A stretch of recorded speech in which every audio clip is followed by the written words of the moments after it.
hi everyone जय जगन्नाथ आउ स्वागत होची आपन आ गोटे मिनी ब्लॉग को आउ ब्लॉगटे एटा एथिपाई कि ये नाचिब जेहेतु ड्रामा जो आज अच्छी राति रे मत तो बाकी मेकअप एत भल आसेनी माने आसे ता मानु जे आसेनी आसे कि जेतिक मो करि पारे मेकअप ट्राए करछि तो केमती कोन लागुची आपण माने कहिबे काना मु निजे करी निजे तो कहि परिबिनी एटा भल लागुची बेली तो मु ताकू जेतु एनाके मेकअपटा देबी आउ ताकू सज भी कर दोची काना से संबलपुरी टिके अछि आउ टिके ठाकुर गीत भी अछि टे मिक्स नाचिबो तो सेति पई मु ताकू ए संबलपुरी साड़ी सहित मेकअप गेटअपटा देवी एबे कौन गला शाढ़ी पिंधि मतलब शाढ़ी छोट मैंने जेहतु छोट पिला शाढ़ी हाफ कर पिंधा पड़े तो से मतलब प्रोब्लेम है कहीं पिंधे पारे केमी कौन करी भावी तथा चेष्टा कर पिंधे मो पार पर्यटन मुझे चेष्टा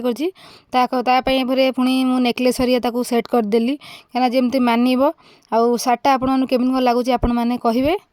तापर कौन कले ना टे मेकअप देवाई नहीं आसली आम रूम को कहीं जेहतु मो पाखे थी सब एवं तार फाइनाली लुक मु मेकअप दे दीची जो कौन कुकुम हरिया लगाई थी कि मो पाखे से नाला से मुझे ये नॉर्मल मेकअप देती तो आपन किपर लगुच मत कहे ए गजराटा थी जाओ ए दिन पर मुझे लगेनि कि गजराटा आज काम लगे जाओ तापर बाहरी गलु 3 जन मिसिकी जो जगह जीवु मानते जो ड्रामा को कहीं सी आगुआ जावा दरकार कहीं गीत जी हम तो सी आगुआ ना पड़े आगुआ पलैलु